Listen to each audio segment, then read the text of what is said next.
Welcome back. We will discuss what is happening in DeFi, what's going on. We will explore together why DeFi is a paradigm shift in the financial industry as we know it today.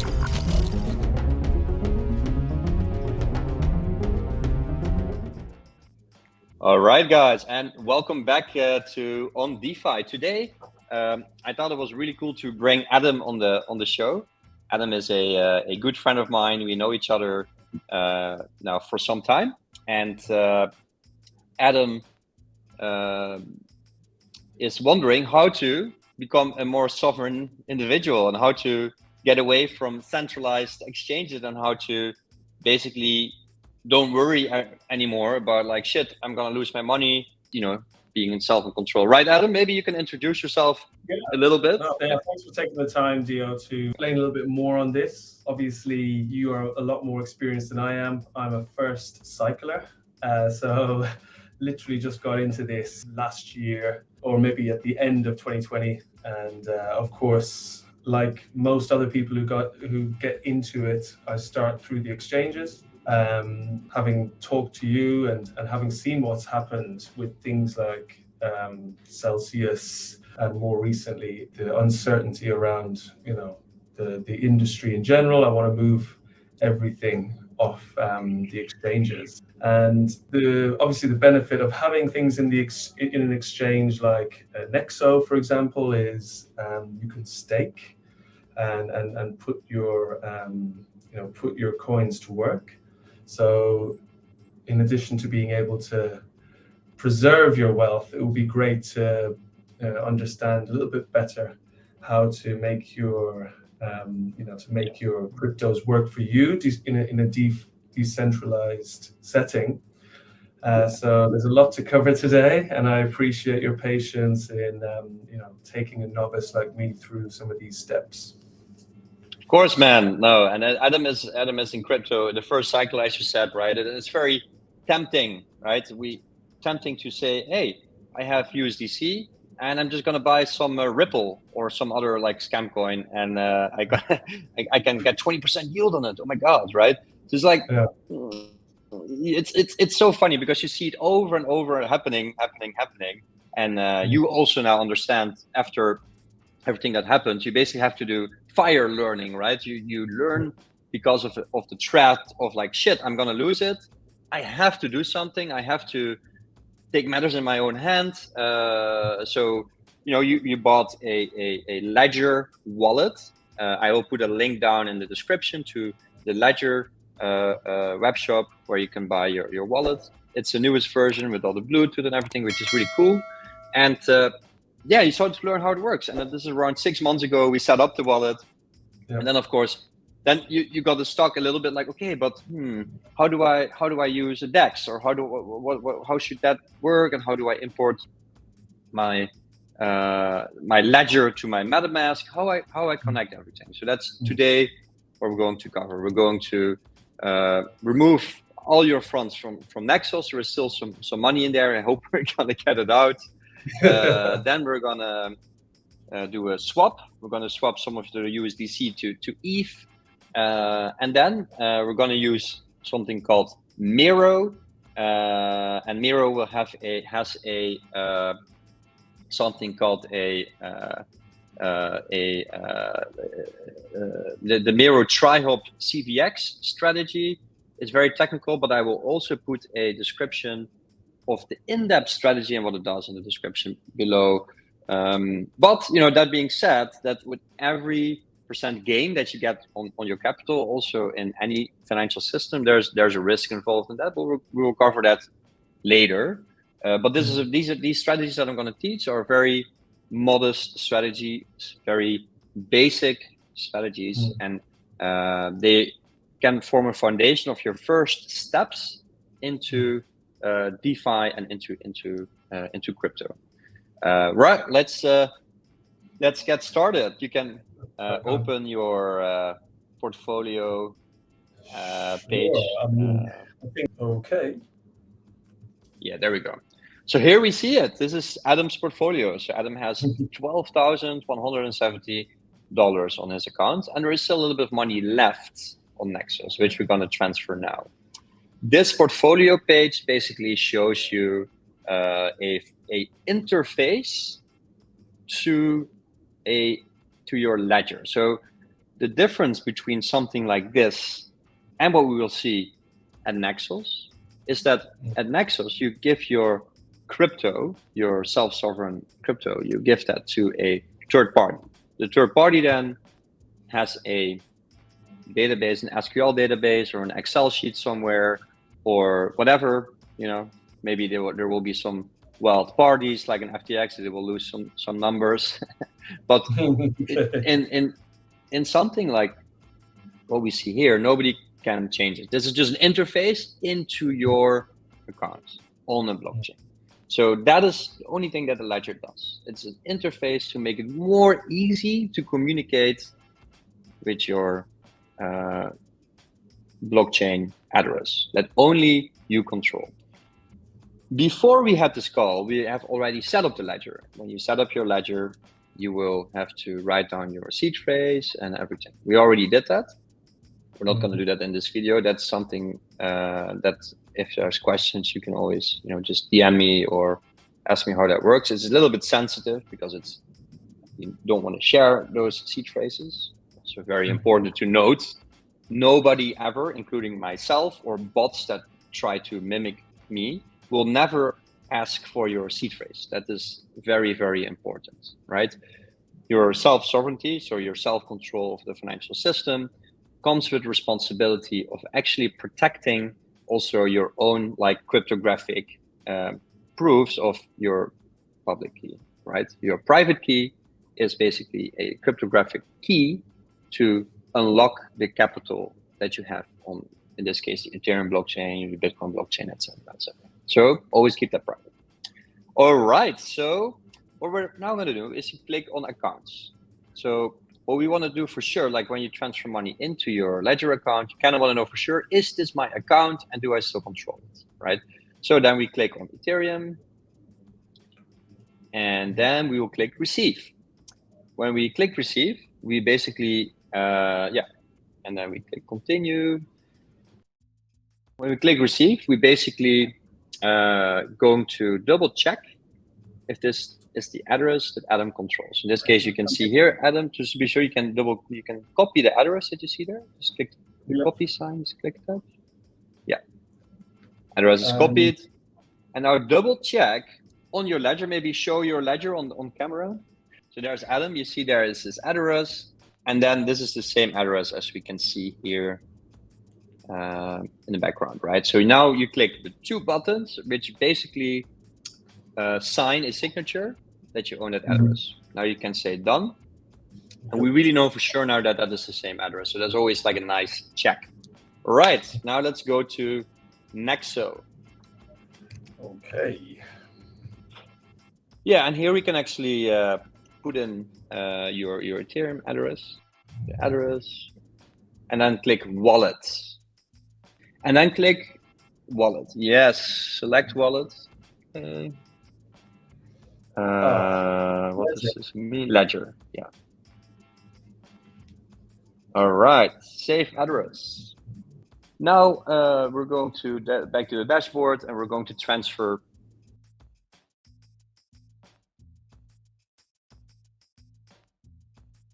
So just copy and paste this. They make it very difficult. Yeah. Yes, they do. All right, so now we're going to connect your Ledger wallet to your MetaMask. So that means that you will actually be able to use the functions of MetaMask, but when you need to confirm a transaction, you can use your Ledger. So let's go to MetaMask. And for this training purposes, we already have installed a MetaMask instance into Adam's browser.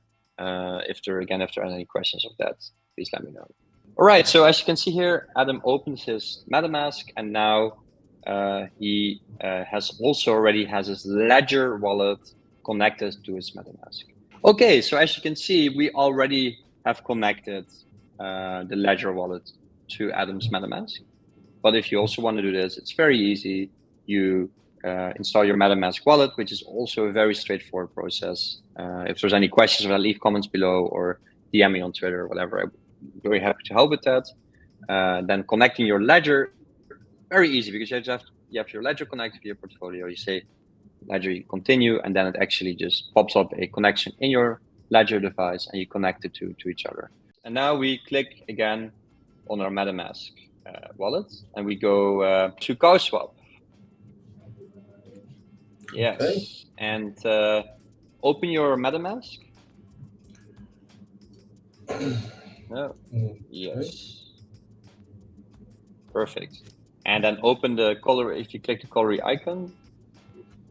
Perfect. So Adam asked the question to me a little bit earlier that why do I have two accounts, right? What are these two accounts? And I see you even have a little bit of money on that other account. I think you used it as a hot wallet, right? Mm. So here we can actually very clearly see the difference between a hot wallet and a cold wallet, right?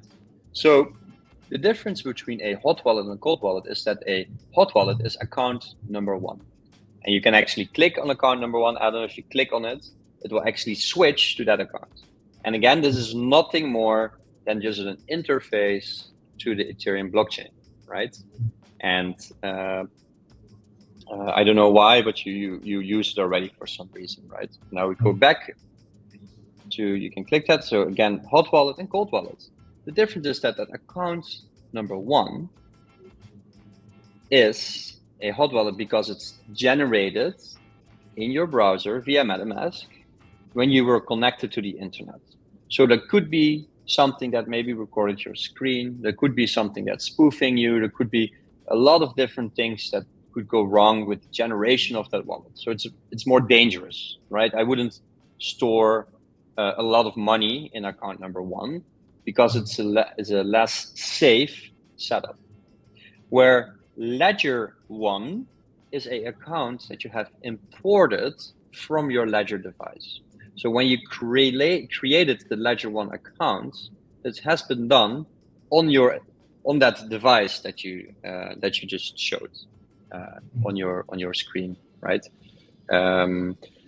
I have, for example, a Trezor, but I also have ledgers. So these are Trezors, but you also have ledgers. There's multiple devices that will be able to generate a cold wallet for you in a cryptographic way, which is kind of segregated from the internet. So this device, when it generates a private key, it does it in a basically air-gapped manner.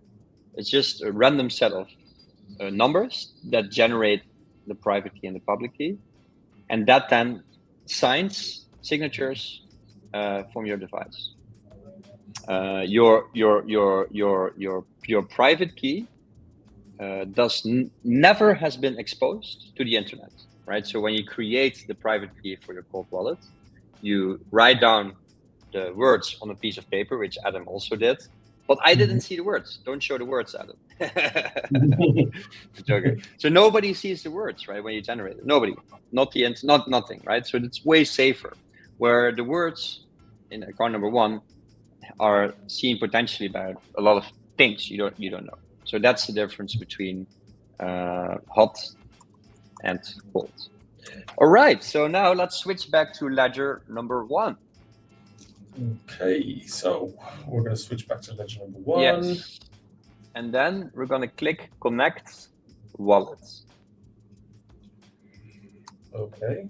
We're going to connect wallet in CowSwap. Yeah. So you can just click the connect wallet. Perfect. All right. Click MetaMask. There we go. That's super simple, right? Super cool. Okay. Now you already told me, and please increase the volume of your computer. There's a nice Easter egg that will happen when you swap. It's a funny sound. Please select instead of wrapped ETH, we're gonna select USDC. So you just click it, and then USDC. Yeah, you can click there or below. Yeah, this is perfect. And we're going to buy one ETH, right? Yep. One ETH. We certainly are. just, yeah, 1 ETH in there. There we go. And you see what's happening here.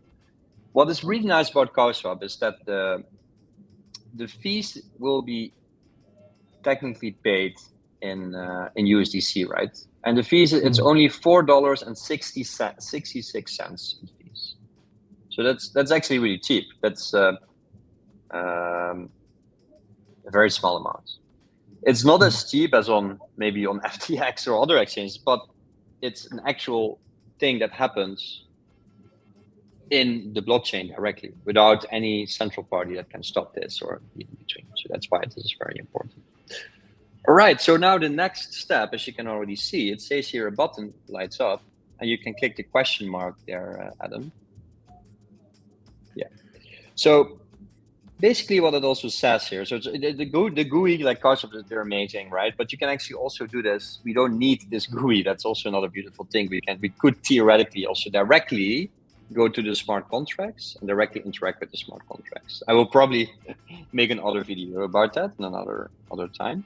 But for now, we have a GUI and it gives us actually perfect feedback. And it says to us that before we can swap USDC to ETH, we need to allow the smart contract permission to take our USDC and to use it in their contract to swap the USDC for ETH, or to swap the USDC to any asset. So you need to allow the CowSwap smart contract to use your USDC to swap it for a asset. You can click now the blue button. Right. And now you see what will happen is that the device opens, and here we can actually select if we want to allow the permission to actually always trust CowSwap or to only trust CowSwap this time. But if you only say allow this time, you always need to, every time you need to pay a fee to give the allowance to swap USDC. Okay.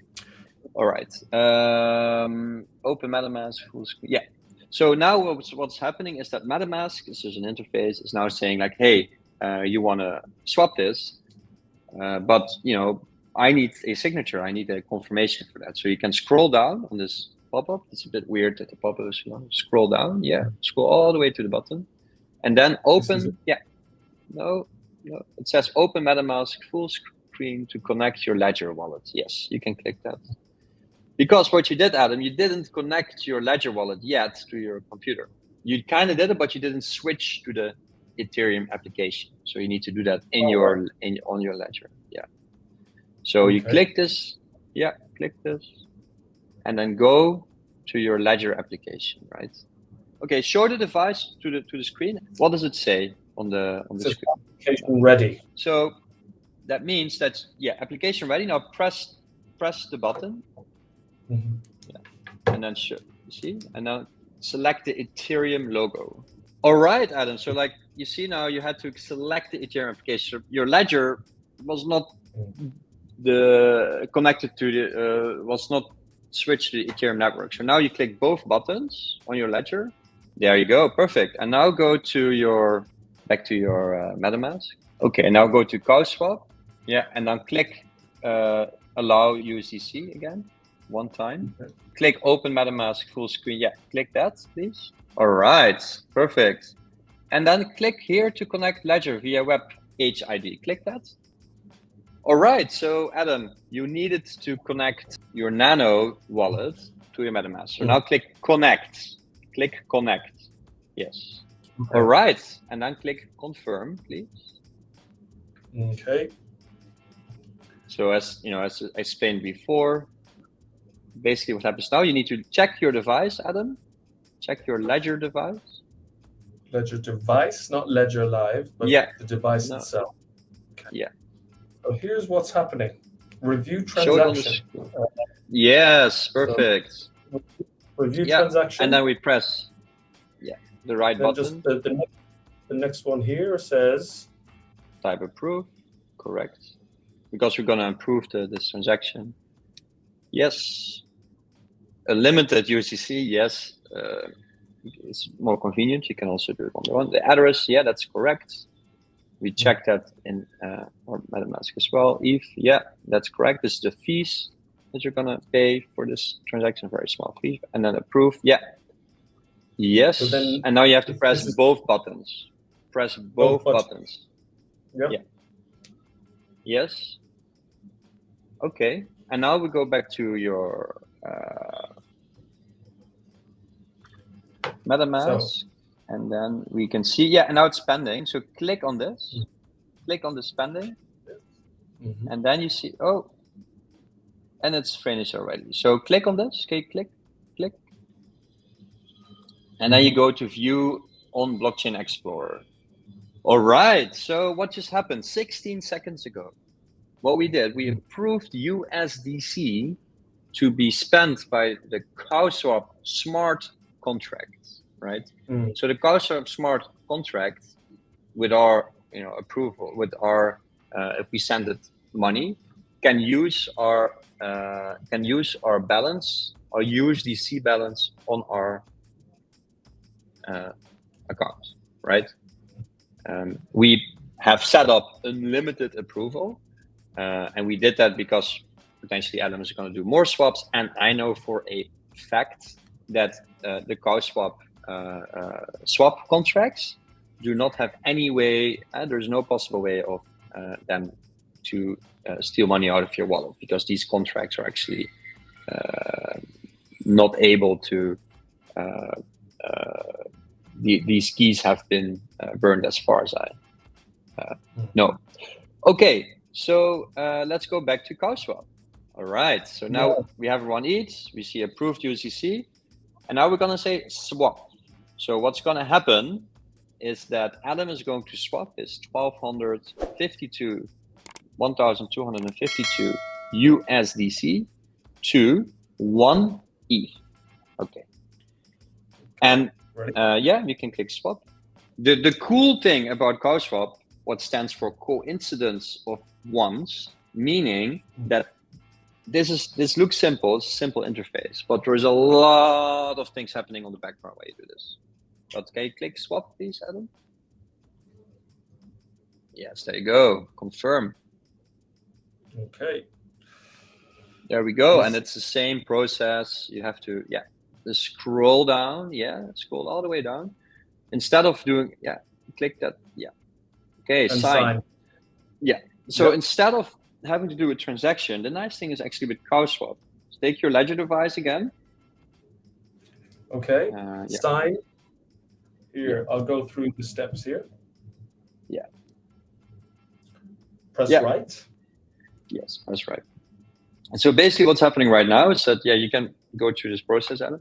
What's happening right now is that we're signing a transaction that will basically allow the USDC to be swapped. And CowSwap, we sent for coincidence once. Now I press both buttons. Press both buttons. Okay. Now press again. Press to the right one more time. To the right. Yes. Sign message. Okay. There you go. Press both buttons. Yes. Yes. There you go. Finished. And now go back to your application. Okay. So now it was successful, as you saw.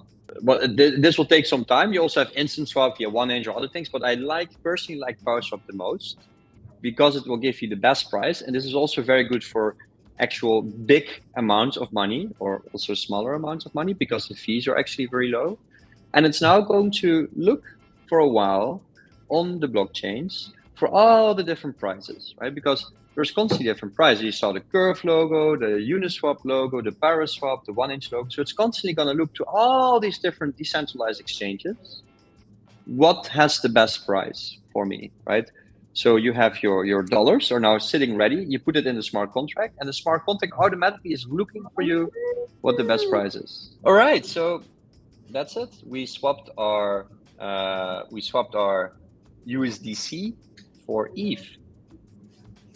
And will this be reflected in the Nano Ledger device? Yes, but actually, I would recommend not to use the Nano Ledger device as a portfolio tool. I would recommend to use DBank. So if you can open the DBank tab, I will also link to DBank in the description below.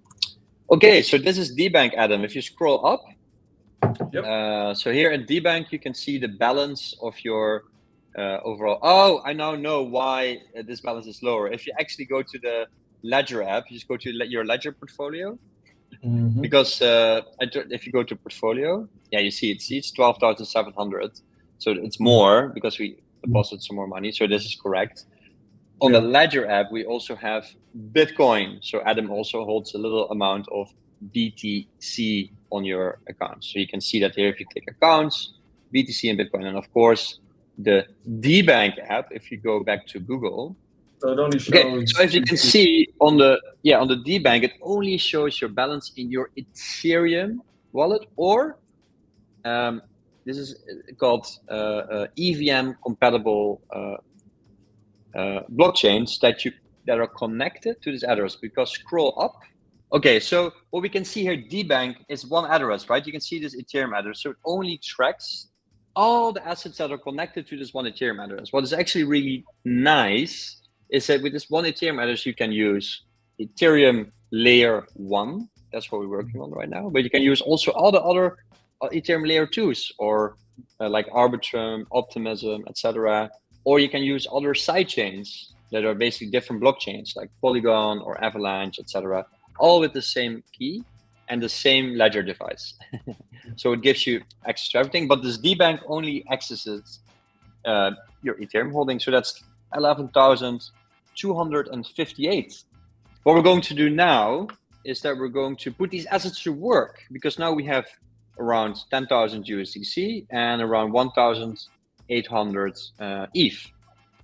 And we want to, I assume you want to get some yield on your assets, right? So to do that, we're going to use a protocol called Mero. If you go to Mero pools, and here also we need to connect our wallet. So we click MetaMask. And again, these are all interfaces. Yeah, next. We'll ask you want to connect the hot wallet or the cold wallet? Ledger. Yeah, connect.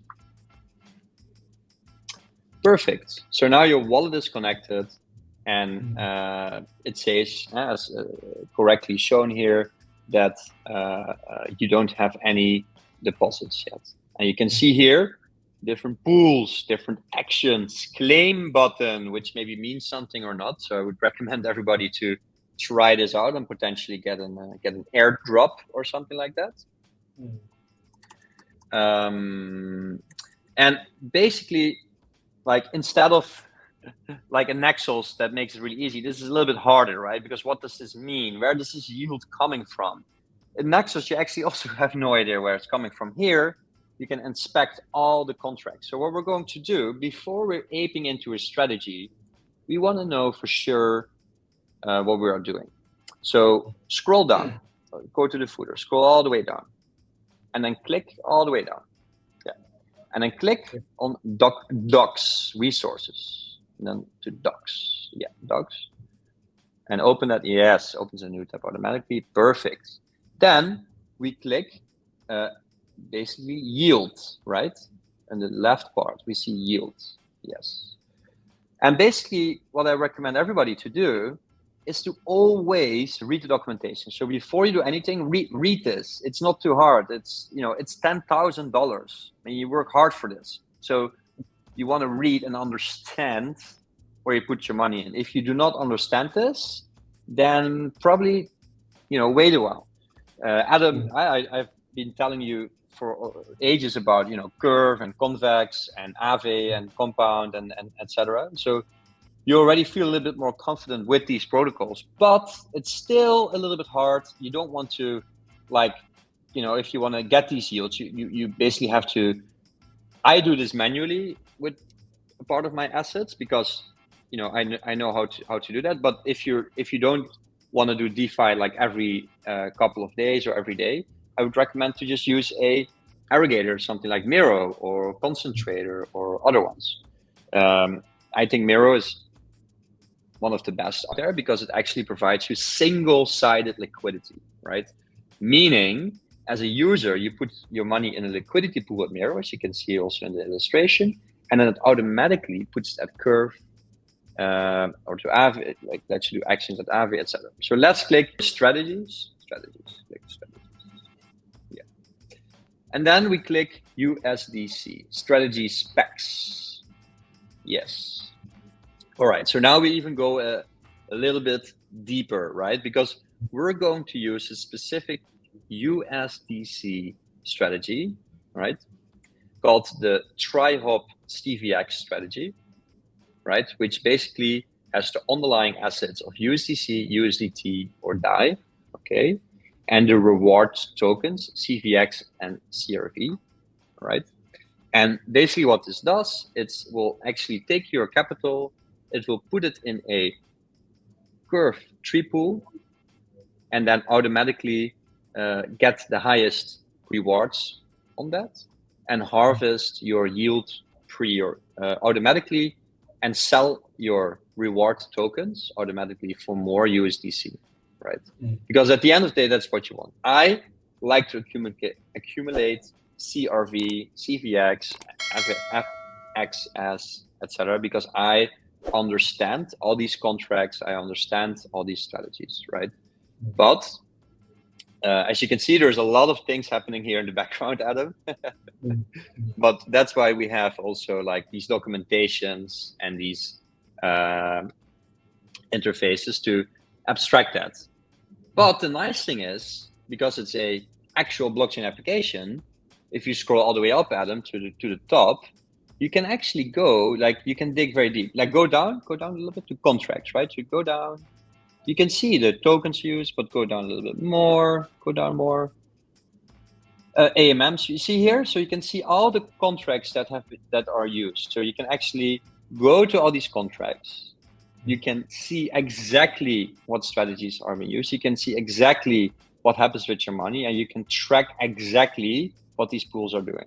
And that's something that I do personally before I put money into a DeFi application, right?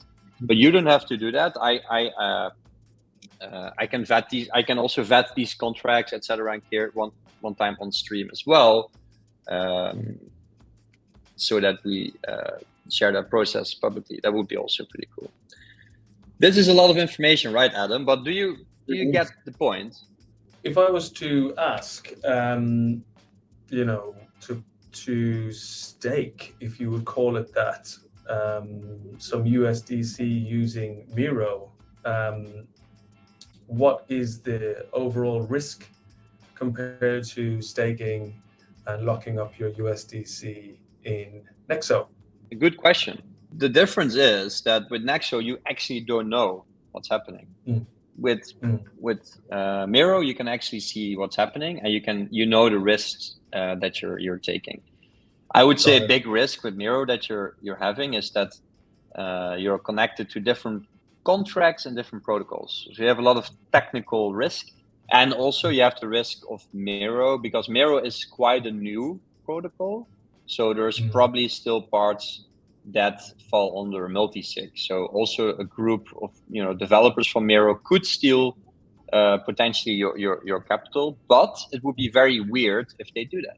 So the overall risks of using Mero are that you have underlying protocols, right? So you have the Mero. Mero is basically, you just put it in a smart contract. And if it's in that contract could have flaws, for example, right?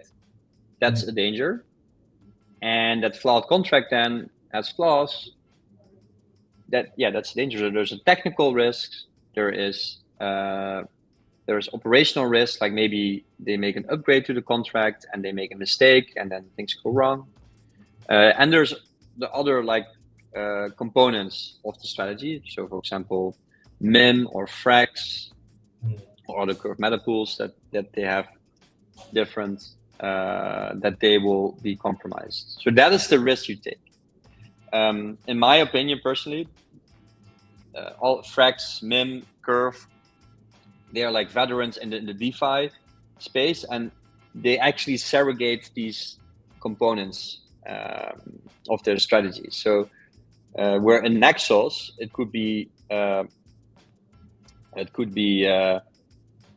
siphoned, the money could be siphoned out very slowly and you don't notice. Here, if actually something happens to the multisig, you see some malicious behavior, it's very easy to notice, and there will be a lot of people screaming on Twitter about like fucking MIM is crashing, other things are crashing, and they will respond. Plus, also, actually, I talked with Sam, who's one of the founders of this.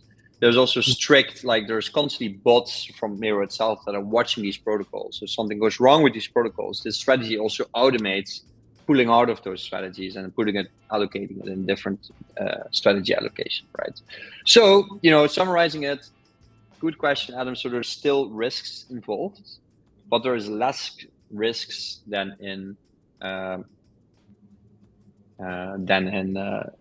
with Nexo, because Nexo, I think, is learning about customer funds. We're not sure, but I wouldn't trust anything centralized at this point in time. Although DeFi still has a long way to go. We still have a lot of work to do, but we're trying to remove the human greedy factors from it. All right, so let's go back to Mero. And do you feel confident now, Adam? Do you feel confident investing in the Mero strategy, or do you have more questions for me? Yeah, I mean, so there's a lot of reading to be done here. I would recommend reading this page.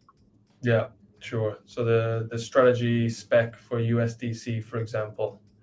Yeah, that's a very in-depth page. So you can read it, but it's very in-depth. Like at least you have the strategy, like draw, and you can follow where your money is going. Right, Nexos, you just have no idea. They probably landed out to weird stuff. You never know. Here you can see everything, and you can actually also go to the contracts and actually see see the activity there. Okay, if you were to allocate some USDC for for Mero, is there a lock-in period like there often is in staking with an exchange, for example? Yeah, so Mero uses a declining lock period. So basically you deposit it, and then you cannot withdraw it for 7 days. And after that, you can withdraw it basically anytime. Okay. Got it. Yeah. And basically, I think they do it a little bit differently. Like you deposit it, and you can withdraw it anytime that you want, but there is like a fee. But if you wait 7 days, after 7 days, there's 0% fee. And they do this for a very simple reason, because all these things are happening all automated, right? So these are not like humans sitting there or whatever. It's all automated via contracts. So you put your money, you say, here's money, right? And then it basically piles up with also money from other people, and it all goes in the smart contracts, right? And then it gets allocated in a big pile because there's gas costs, et cetera, et cetera. But because it's all in one pile, it's like automated.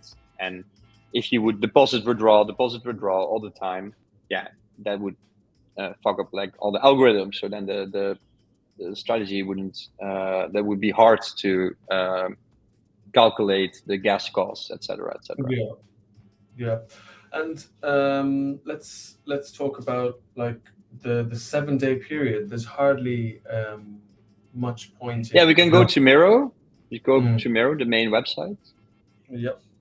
There you go. So there is a withdrawal fee. You can see here withdrawal fee says 5 to 0%. And if you then click on the question, like there's like a question mark sign there. Click it. Yeah, you see? So the withdrawal fee starts at 5% and decreases linearly over time until it reaches 0%. This takes 7 days. Okay. An APY of 10%. And there's a TVL of $941,000. And you can, for example, click view contract. So click view contract. Yeah. And there you see, right? And then you click, you scroll down now, for example, scroll down. And then click on, you see 20 token, the other one. Oh, yeah. You see here, like all different trades, you can see the people are depositing capital. You see that? So you see it's being active. Yeah, so you see it's active, it's being used. And you can, that's a nice thing, right? So it's quite a lot of information, right? But in a glance, you can see it's active. People are depositing. And you can then also, if you go deeper, if you go up all the way, and you click contracts, click contracts. Yeah, and then you say, for example, you click read contracts or write contracts at the top. You can actually see all the action that the contract does, right? You see, and you actually, like, if Mero website would go down, you can just use the contract to withdraw your money, right? That is an advanced class, but it's good to know that that possibility is there. You know, you might not use it, but it's good to know, right? This is another advantage over something like Nexos. If the Nexo app would be removed or the Nexo website would go down, you have no way how to access your capital, right? Here, you can actually withdraw it anytime. Okay, let's go back to the USDC pool. All right, so let's deposit. So again, what we're going to do now, let's deposit. So again, we're going to approve USDC spent. So we're going to approve the Mero contract to take the USDC and then put it to work in the contract. All right, let's approve. All right, confirm. And now we see it on your Ledger device, right? Okay. So we've got this. There we go. Yes.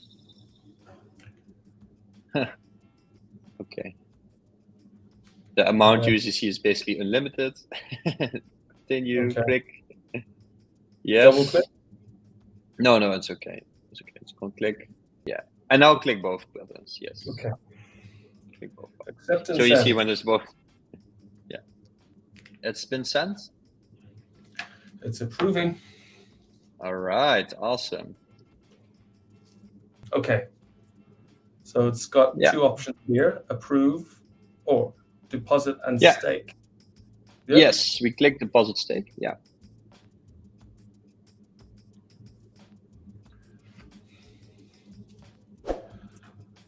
And estimated gas fee of $18. Okay. It's calculating the fees. Yeah, and then confirm. All right, so Adam just approved the USDC spent on the Mero contracts. And now we're going to deposit 7,000 USDC. What's it? Yeah, click deposit and stake.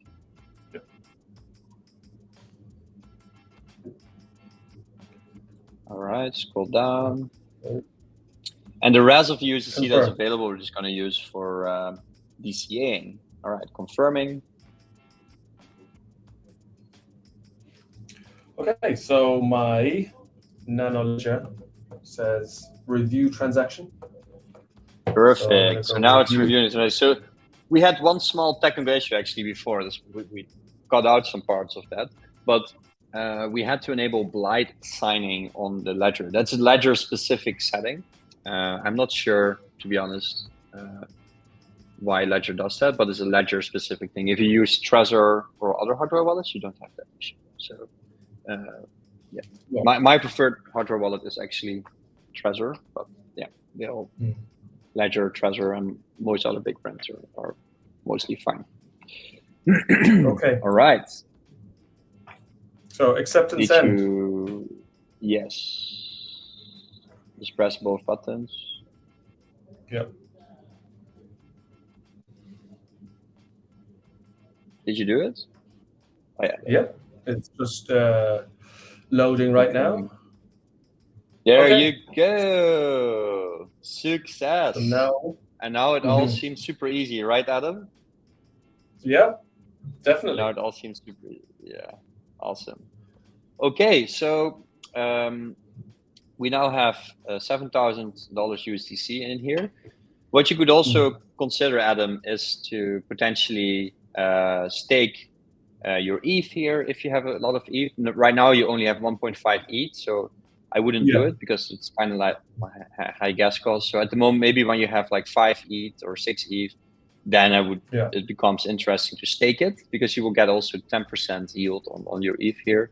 It's quite high, with of course all the risks and disclaimers involved and no investment advice, of course.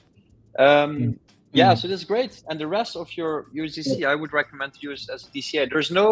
There is a couple of DCA locates, but I don't trust any of them. So I would really recommend just do it manually. Make an agenda point in your calendar or something, get an alert, and then maybe if ETH price dropped or something, but like try to put in your calendar like once a month. Like I always trade on Sundays. So once a month on Sunday or on whatever day, you're just gonna execute that transaction and do it. If you go back to DBank now, let's go back to DBank. And then you refresh this. Yeah. You will see, like it might take a while for it to allocate it, but I think if you scroll down, you can see already, right? So if you scroll down, you can see it picked up that we now have $4,251 in the wallet and $7,000 in Mero. Wonderful. So it's great. Awesome. All right. Any more questions, Adam, or you're all set and good to go? No, I'm all set. I really appreciate you being so generous with your time. I will have more questions, no doubt, in the coming months, but I hope I hope we can make time for those on separate sessions. Yes. Thanks for helping this novice. I'm really happy to help you, man. Yeah, and everybody that's watching as well, right? If you need any help or something, I'm always here to help out and to help everybody to become a little bit more self-sovereign and take these finances in our own hands. It's very important, especially with all the CBDC actions and digital identities and all the draconian and evil satanic people that I don't know what they're doing. But it's always important to take power in our own hands. Government's not going to help us, unfortunately. All right, Adam, thank you also so much for sharing your time and sharing your portfolio with us, and good luck with the DCA, and let me know if you have any questions. Anybody that's watching, also all the links that I've mentioned in this program will be in the description below. Subscribe to the channel, like it, and you can follow me or Adam on Twitter, right, Adam? All right, take care, and see you guys later. Bye, man.